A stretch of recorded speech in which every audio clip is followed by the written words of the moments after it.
여러분 안녕하십니까? 김군의 마음 TV 김원장입니다. 인생이 주님의 도움 없이 살 수 있다고 생각하십니까? 나는 하나님이 필요 없어. 나는 내 주먹을 믿고 살 거야. 이 말이 가당치나 하는 말입니까? 인간이 하나님 대신에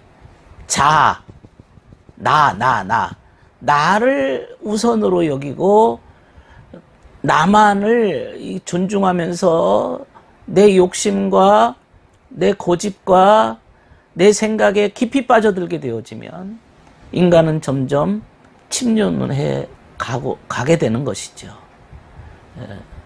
이런 자들은 마치 어떤 자들이냐, 가시덤불과 엉겅퀴가 머릿속에 생각을 덮어버린 자들입니다. 이 가시떨기 같은 생각, 이런 것들이 불쑥불쑥 튀쳐나오는데, 그런 자들의 말을 들어보면 어찌 저런 말이 올라올까? 이 가시덤불과 엉겅퀴 같은 사상과 생각, 끊임없이 자중심적이에요. 자기 욕심밖에 없어요. 저 사람은 인생을 저렇게 살았네. 저렇게 살아도 되는 건가? 어떤 양심이랄지 상식이 안 통합니다. 그 사람 나름의 그 가시덤불을 가지고 끊임없이 다른 사람들에게 쏟아냈습니다. 인간이 그렇게 살아서는 안 되겠죠. 나밖에 없는 자들의 모습입니다. 그러면 어떻게 해야 될까요? 어떻게 해야 우리가 바르게 살까요? 주님께서 세상에 계셨던 동안에 내 멍에는 편하고 내 짐은 가볍다, 이렇게 말씀하셨어요. 내 멍에는 편하고 내 짐은 가볍다. 주님을 믿는 게 가장 가볍다는 거죠. 가장 평화롭다, 이거. 편하고, 진정으로 우리가 주님을 믿는 길 외에는 다른 길이 없다는 것을 빨리 깨달을수록 인간은 본래의 길로 들어서는 것이죠. 그러나 주님에게서 멀어진 인간들, 우리는 그 창세기 1장을 보면서 그 뱀의 처벌을 이렇게 보게 됩니다. 하나님께서 뱀을 어떻게 처벌하셨을까? 지난 시간에 이 뱀의 유혹이라는 것은 감각적 즐거움이라고 말씀을 드렸습니다. 인간의 감각적 즐거움을 찾아서 그것만을 사랑하고 그것만 추구하고 그것에만 아주 목을 매는 자들의 결국 어떻게 되는가? 이 뱀으로 상징되는 이 감각적 즐거움의 추구라고 하는 것은 이건 세상적인 즐거움이죠. 세상적 수준보다는 높아질 수가 없는 거예요. 뱀이 뭘 먹고 살죠? 결국에 그 처벌은 너는 흙을 먹고 살 것이다. 흙을 먹게 된다. 여기서 흙이라는 것은 먼지를 의미합니다. 먼지 먹고 산다. 실제적으로 뱀은 개구리 잡아먹거나 뭐 어떤 그런 아주 곤충이나 뭐 이런 걸 잡아먹지 않습니까? 그런데 먼지를 먹게 될 것이다.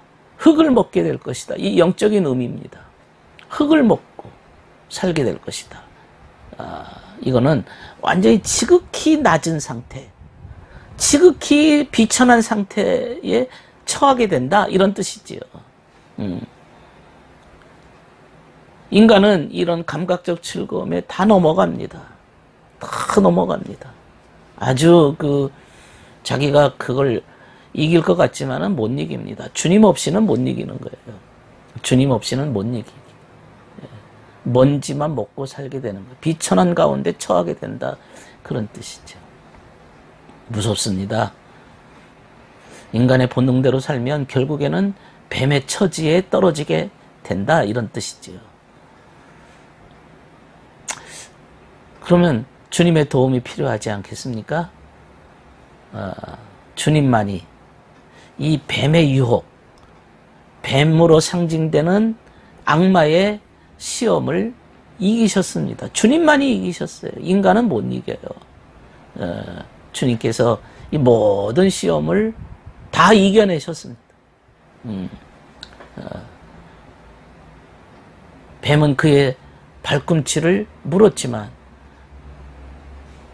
그 주님은 뱀의 머리를 짓밟아 버렸습니다. 뱀의 유혹을 거부하고 정복하셨습니다. 이것은 성경의 예언의 말씀입니다. 이 머리를 짓밟았다. 아주 핵심되는 원리죠. 핵심되는 이 원리를 완전히 까부셨습니다. 뱀의 머리를 짓밟아 버렸습니다. 감각적 즐거움의 욕망을 추구하는 그러한 마음의 모든 원리를 다 짓밟아 버리셨습니다. 주님의 능력이고 주님의 권능입니다.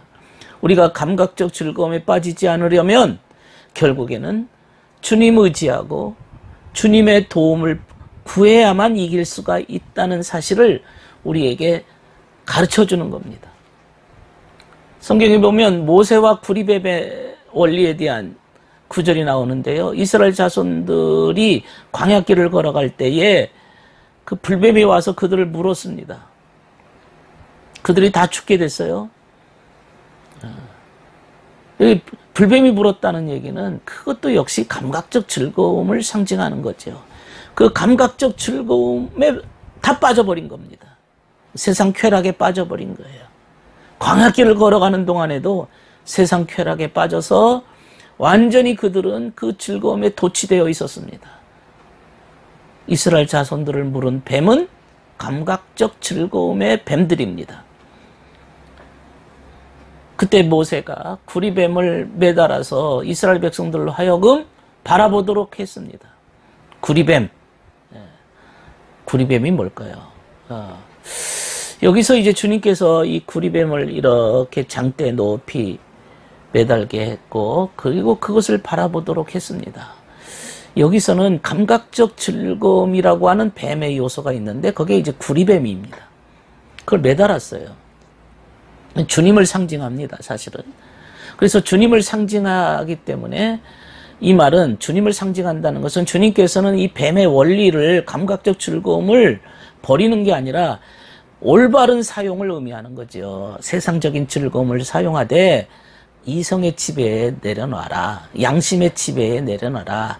주님의 선한 뜻, 주님의 진리 안에 내려놔라. 질서로 정연하게 해라. 이런 얘기죠. 질서를 벗어난 감각적 즐거움이 아니라 질서 정연한 하나님의 질서 안에 들어있는 즐거움을 유지하라. 그런 의미입니다. 그게 사실은. 그게 구리뱀을 바라보라는 거죠. 올바른 즐거움을 사용해라. 올바른 질서 정연한 즐거움 속에 거해라. 올바르게 주님은 사용하시기를 원하시는 거죠. 그것이 너의 구원의 수단이다. 바라봐라. 올바른 즐거움을 추구해라. 그것이 너의 구원의 수단이다. 그래서 이스라엘 백성들이 그것을 바라보도록 했던 겁니다. 그러니까 우리가 교회 일을 하거나 선한 일을 할 때 기쁨으로 하지 않습니까? 즐거움으로 하지 않습니까? 그게 질서정연한 즐거움이에요. 그러나 즐거움만을 위해서 모든 걸 던져버린다면 그것은 불뱀에 물린 상태입니다. 주님께서는 인간에게 감각적 즐거움을 주셨지만 그것은 가장 하위 계층이거든요. 더 높은 수준 높은 신령한 것이 있다는 것을, 인간에게 있다는 것을 가르쳐 주시고 그것의 온전한 사용 방법을 원하시는 거죠. 주님 이웃사랑을 위한 실천 수단으로 즐거움이 넘친다면 그것은 온전한 질서정연한 하나님의 진리에 머문 즐거움입니다. 오늘은 주님 없이 진정한 기쁨과 즐거움이 있을 수 있을까? 이것에 대한 생각을 해보았습니다. 들어주셔서 감사합니다. 구독과 좋아요를 눌러주시면 감사하겠습니다.